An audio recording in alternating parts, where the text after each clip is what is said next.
السلام على الأمة التونسية وعليكم ورحمة الله وبركاته. هناك سؤال يجب أن يطرح. هناك سؤال يجب أن نفكر فيه. ما الذي يربطنا بالغرب؟ هذا السؤال يجب أن نفكر فيه من الناحية السياسية، من الناحية الاقتصادية، من الناحية التجارية، من الناحية العسكرية، الأمنية، المجتمعية. هذا السؤال يجب أن نفكر فيه من الناحية الفلسفية، من الناحية الوجودية، ومن الناحية الروحانية. لأن في تونس نحن نعتبر أو نحس أن الغرب هو قدرنا، أن العلاقة مع الغرب هي علاقة قدر، أن وجودنا في مدار الغرب هو قدر. ولذا فإننا يجب علينا أن نطرح هذا السؤال الأول. من 200 عام ونحن نعاني في مشكلة تتعلق بعلاقتنا بالغرب. هذه العلاقة المختلة وين فيها دائما نحن الأتباع، نحن الخاضعون، نحن المغزوون، نحن المقلدون، نحن المتنازلون، نحن المنقذون. السؤال هنا لازم يتطرح. علاش احنا نتبعوا في الغرب؟ علاش نقلدوا فيه؟ علاش نأتمروا بأوامره؟ علاش نخضعوا؟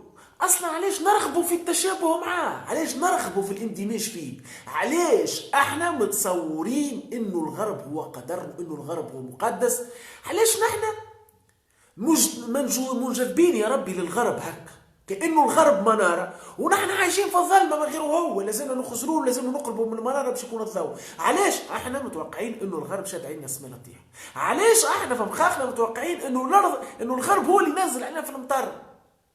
ثم علاقة شبه دينية بيننا وبين الغرب، كأنه الغرب احد الارباب القديمة اللي لازمنا نتوجهوا لها، اللي لازمنا نقدسوا لها، اللي لازمنا نضحوا ونقدموا قربان لها، كرامتنا، شرفنا، سيادتنا ووجودنا أصلا. ما سر هذه العلاقة غير الطبيعية، هذه العلاقة المرضية مع الغرب؟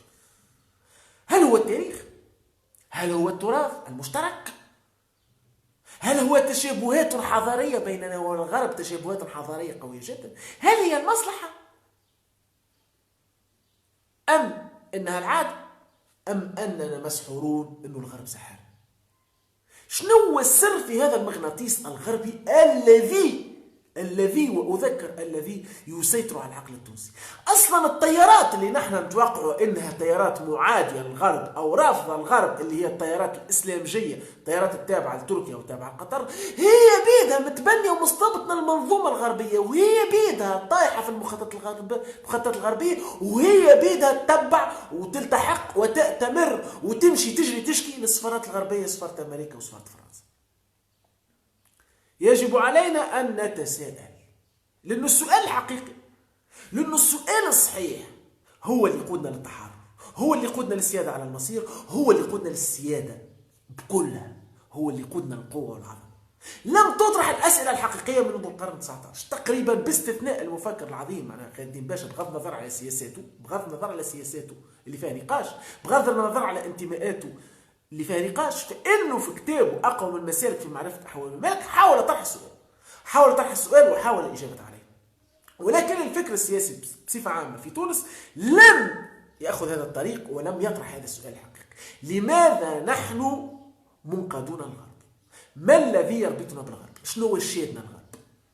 كنا نشوفوا نحن التراث بكل انواعه ونلقوا انه قليلا جدا ما ثم تشابهات مع الغرب عمليا، من الناحيه الحضاريه، من الناحيه النفسيه، ويحتمل من الناحيه الجينيه. نحن والغرب ما عندنا حتى علاقه تقريبا ثم طبيعه تشابهات، هذه حاله عاديه، ثم نقاط مشتركه، لكننا نختلف جذريا. تراثنا يختلف على تراث، ثم نقاط مشتركه ثم، اما تراثنا جذريا يختلف على تراث. حضارتنا التونسيه تختلف على كل الحضارات الغربيه، خصوصياتنا اللغوية وخصوصياتنا الدينية، ويمكن حتى خصوصياتنا الجينية والله أعلم شنو هي تختلف عليه. خصوصياتنا النفسية تختلف جذريا على الغرب، جذريا ما نشبهولوش.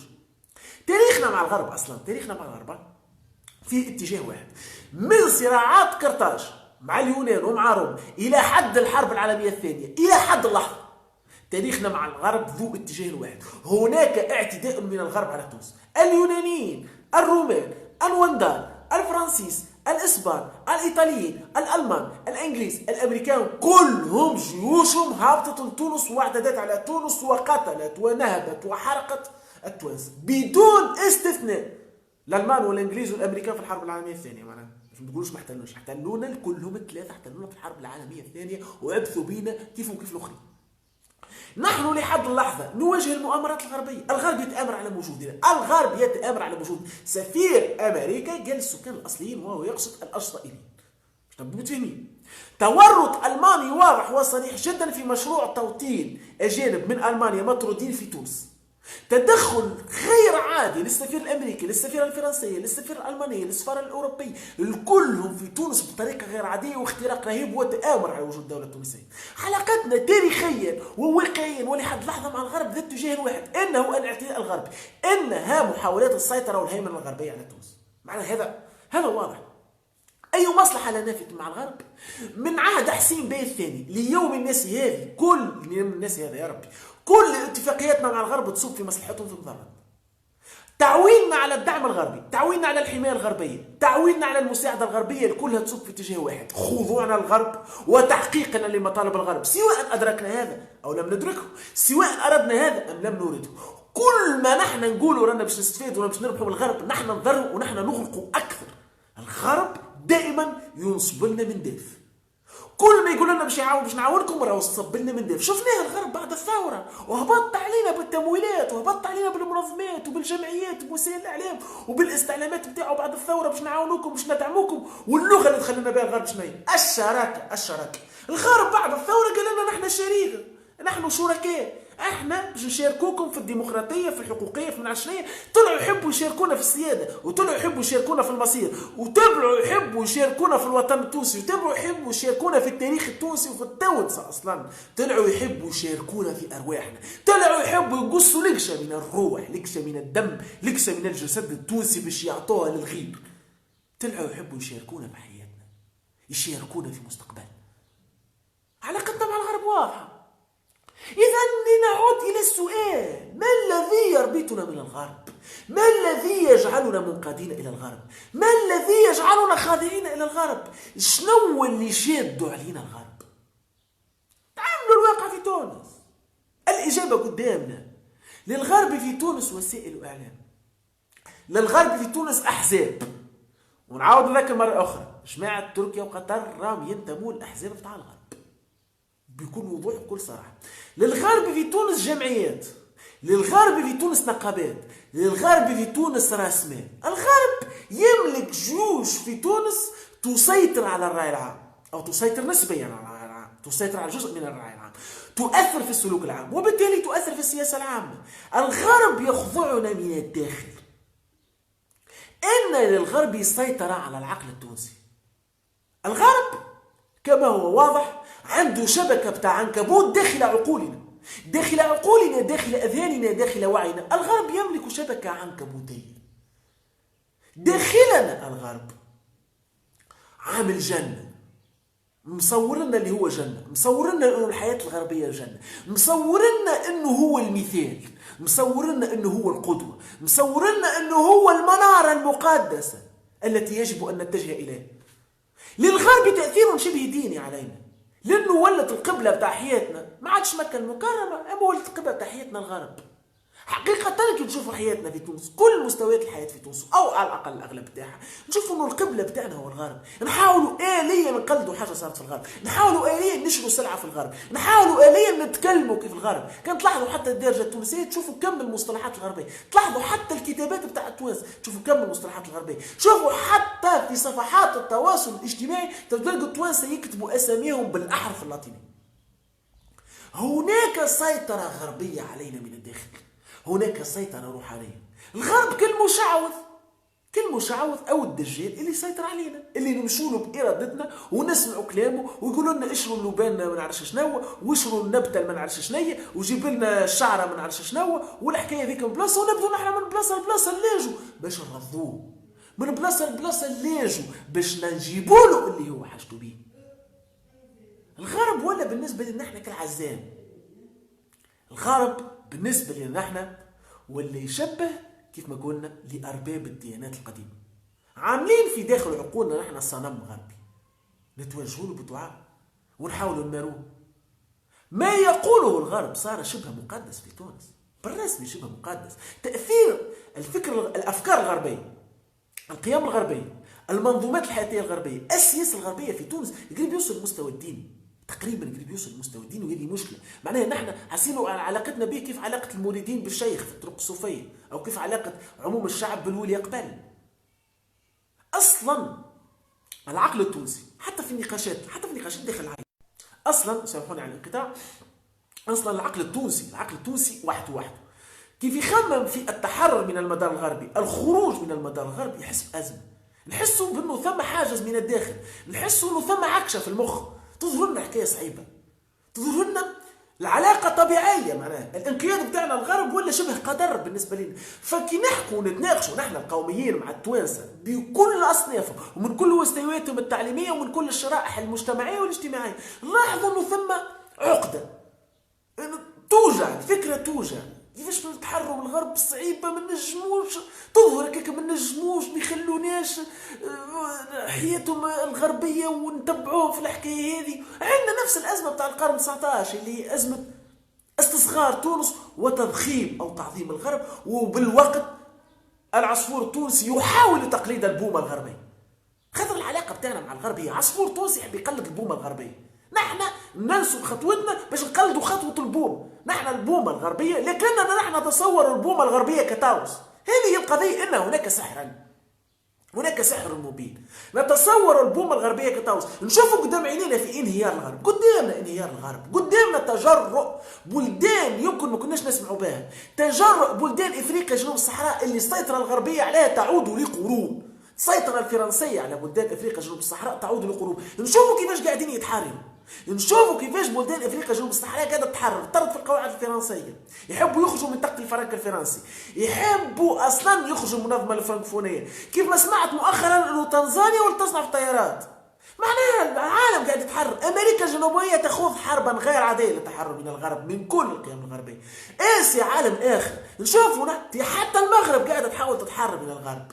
هاي المغرب بيناتنا نحن وياها دوله برك، قاعده تحاول ساعات تدخل في صدامات مع فرنسا، وقاعده تحاول تعيد تنظيم علاقاتها مع الغرب. لكن العالم ليش ما قاعد يشوف انه الغرب ما عادش قوي، انه الغرب لم يعود ربا، حاشاكم استغفر الله يا ربي، معناه الغرب لم يعود ربا معناه بالنسبه لهذا العالم. لكن نحن في تونس مازلنا وحلين، لا نتصور هذا، نعجز عن تصور هذا، ولما تجي السيطره الغربيه. السيطره الغربيه تكمن داخل عقولنا وارواحنا، هي السيطره الغربيه منتصره علينا باش بعجزنا على التصور التحرر منها، باعتقادنا اننا لا نستطيع التحرر، باعتقادنا ان الغرب هو النموذج، باعتقادنا بان علينا ان نتابع الغرب. مره نحكوا على الفرنكفونيه، ثم ناس قالوا الفرنكفونيه نجموا نحكوا فيها الفرنسيس، ونقولوا الفرنكفونيين اكثر من الفرنسيس، ونجموا نفكوا الفرنكفونيه منها. كارثه هذا التفكير. جماعة عندنا في تونس يحبوا يولوا فرنسيس أكثر من الفرنسيس، يحبوا يفكوا الفرنسة من الفرنسيس. كارثة، وصلنا لمرحلة مرضية على الآخر، وصلنا لمرحلة نحبوا نبدلوا الجينات، كيف في الغرب عندهم التحول الجنسي هذاك من الذكور يحبوا يولوا إناث، في ناس تحب تولي ذكور، وكل الجنس المزدوج، وكل الحكايات بتاع الغرب هذيك التعفن الروحي الغربي. نحن في تونس كنا نحبوا نبدلوا الجينات بتاعنا، كنا نحبوا نبدلوا ارواحنا من داخل، كنا نحبوا نصبغوا ارواحنا بصبغه غربيه، وهذا ما يجعلنا فاشلين. حسين بيه حب يحط روحه تحت جناح الفرنسيس، اخي الفرنسيس هو يقضوا عليه، وعملوا خطه مع محمد علي باشا الحاكم تاع مصر تحت احتلال الولايات ثلاثه، الولايات اللي يسموهم وقتها البربريه، ليبيا وتونس والجزائر. وقت اللي تونس وقتها كانت دوله مستقله وجوها باهي، لكن عندها تعاني مشاكل تاع ضعف، وتعاني خاصه من ضعف الايمان بالقدره التونسيه. نحن نعتقد في الصداقه مع الغرب، وفرنسا دائما تخمم كيفاش تحتلنا، والكلهم ناويين يحتلونا او يسيطروا على مصيرنا بدون استثناء. ما ثماش قوه غربيه باهيه، كل القوى الغربيه بطريقه او باخرى معاديه. اصلا في العالم هذا ما ثماش باهي، لا يوجد باهي، اصلا لا يوجد نموذج او مناره في هذا العالم نحن نتوجهوا له. يجب ان تكون تونس هي المناره بالنسبه لنا، نحن يجب ان تكون تونس هي المناره، يجب ان تكون تونس هي قبلتنا، يجب ان نستنبط من تونس ما يصلح لنا، يجب ان ندك كل الصروح الأجنبية في تونس، ويجب علينا أن نفتفت تراثنا وتاريخنا وشخصيتنا وواقعنا لنستخرج منهم، لنستنتج منهم الحلول والمنظومات التي تلائمنا. معركة التحرر من المدار الغربي، معركة التحرر من النفوذ الغربي، معركة الخروج من تحت جناح الغرب، معركة تكسير السلاسل الغربية، هي معركة بتاع وجود بالنسبة لتونس. لانه خيوط العنكبوت اللي ربطنا بها الغرب، لانه السحر اللي سحرنا به الغرب، لانه السلاسل اللامرئيه اللي شادنا بها الغرب، هذيك اللي باش تقودنا نحو النهايه، هذيك اللي هزت تونس للهاوي، لان الغرب سيسقط او سيتفكك او سيعيد انتاج ذاته. ما عادش باش يقعد الغرب في الثنيه اللي ماشي فيها يمشي يتحطم كيف روم، يمشي يتفكك وباش يدخل مراحل اخرى، يمشي يعيد ينظم روحه من اول وجديد، يمشي يعيش ازمه وجوديه وازمه فلسفيه، وباش يعاود يراجع اللي صار في حياته لقرون سلفت، وباش يعاود يراجع الافكار اصلا اللي قدسها هو. الغرب قدامه احتمالات، الغرب ماشي يعيش ازمته الخاصه، نحن يا باش نمشوا في الازمه بتاعه الغرب وننتحوا معاه ونغرقوا معاه ونموتوا معاه، يا باش نتحرروا، يا باش نتحرروا تماما. يجب ان نكسر هذه السلاسل، يجب ان نخرج شبكه العنكبوت من قلوبنا، يجب ان نتحرر من السحر، ان نتعالج روحانيا من هذا السحر الغربي. لا نجاة لنا الا بهذا، لا نجاة لنا الا بتونستنا. ان سيادة استقلال ووجود تونس رهيني التحرر، رهيني المعركة ضد التغريب، وخاصة ضد السيطرة الغربية، السيطرة الغربية من كل النواحي، سياسية اقتصادية تجارية مجتمعية، بالطبيعة فكرية أو غير، وبالطبيعة السيطرة هذه التحرر منها يطلب تضحيات، مش سهلة، حاجة طبيعية مش سهلة، أصلا على مستوانا العقلي المسألة تطلب تضحيات ومواجهات مع عقولنا الخاصة، المعركة دي مش سهلة، باش تكون فيها تضحيات، والغرب مش باش يسكت، وباش يوجه لنا الضربات، وهو قاعد يوجه في الضربات تاع الغرب راهي قاعدة توجه لنا بطبيعتها، سواء نحن في مداره أو في غير مداره، فإنه الغرب يضربنا، لأنه الغرب ناوينا على القتل، نحن لازمنا نخموا في التضحيات، ولازمنا نقدموا كل التضحيات، لازمنا نسخروا، لازمنا نتفانوا في المعركة هذه. معركة التحرر من النفوذ الغربي هي معركة روحية، هي معركة وجودية، وهي معركة سياسية. وعلى فكرة وملاحظة، التحرر من النفوذ الغربي لا يعني الوقوع تحت النفوذ الشرقي، لا يعني خروجنا من المدار الغرب دخولنا في مدار واحد آخر، لا يعني هزان أنفسنا والخروج من تحت جناح الغرب أنه نمشي تحت جناح واحد آخر. معركة التحرر من النفوذ الغربي يعني العودة إلى تونس، تحقيق السيادة التونسية، يعني السيطرة التونسية على المصير التونسي. يجب علينا أن نخوض هذه المعركة، وبالطبيعة كيف أي معركة فإنها تبدأ على المستوى الفكري. فالمرحلة الحالية فإنه الحزب القومي التونسي والقومية التونسية تخوض المعركة من الناحية الفكرية، المعركة داخل الوعي، لأنه إذا لم يتحرر وعي التونسي اللي نشوف فيه يمشي في الشارع، التونسي البسيط اللي ما يناقش سياسة، اللي ما يقراش كتب أصلا، ذاك التونسي البسيط يجب أن يتحرر عقله من النفوذ الغربي، يجب أن يتتونس عقله، لأن التونسي البسيط هذاك بطريقة أو بأخرى باش يأثر في السياسة العليا بتاع الدولة. اللي نشوفوا فيهم في المناصب العليا بتاع الدولة في يوم من الأيام كانوا أشخاصا عاديين، في يوم من الأيام كانوا أطفالا ووقع تربيتهم وتعليمهم من أمثال التونسي البسيط. لذلك فإنه هذه المعركة تخص كل الشرائح الفكرية في تونس، العباد اللي ماخذين دكتوراه والفلاسفة وغيرهم، والعباد اللي ما قاري حتى حرف والأمي، لأنه هذه معركة بتاع تحرر عام، يا تتحرر الأمة التونسية بكلها، يا تمنع الأمة التونسية بكلها، يا تقع الأمة التونسية كلها في القفص الذي سنحرق فيه وتنتهي تونس. ولذا فإن الحزب والقومية التونسية بصفة عامة تخوض هذه المعركة، معركة التحرر من النفوذ الغربي، معركة التحرر من السيطرة العقلية، معركة التحرر من السيطرة الفكرية والسيطرة العاطفية والسيطرة النفسية، معركة التحرر من السيطرة الإعلامية، المعركة ضد إعلام البام، المعركة ضد الجمعيات الممولة من الغرب والجمعيات الممولة من الخارج، المعركة ضد القيم السياسية والمجتمعية الغربية، المعركة ضد النقابات اللي عندها علاقة مع الخارج، المعركة ضد الأحزاب بتاع السفارات، معركة ضد منظومة الانتقال الديمقراطي، ضد منظومة 2011، المعركة ضد منظومة التبعية للغرب اللي بيدها تنجم تولي في يوم من الأيام منظومة التبعية للشرق. والسلام على الأمة التونسية، وعليكم ورحمة الله وبركاته. تحيا تونس، تحيا الأمة التونسية، سيدة عظيمة ومقدسة، دامت تونس ودمتم معها في رعاية الله وحفظه.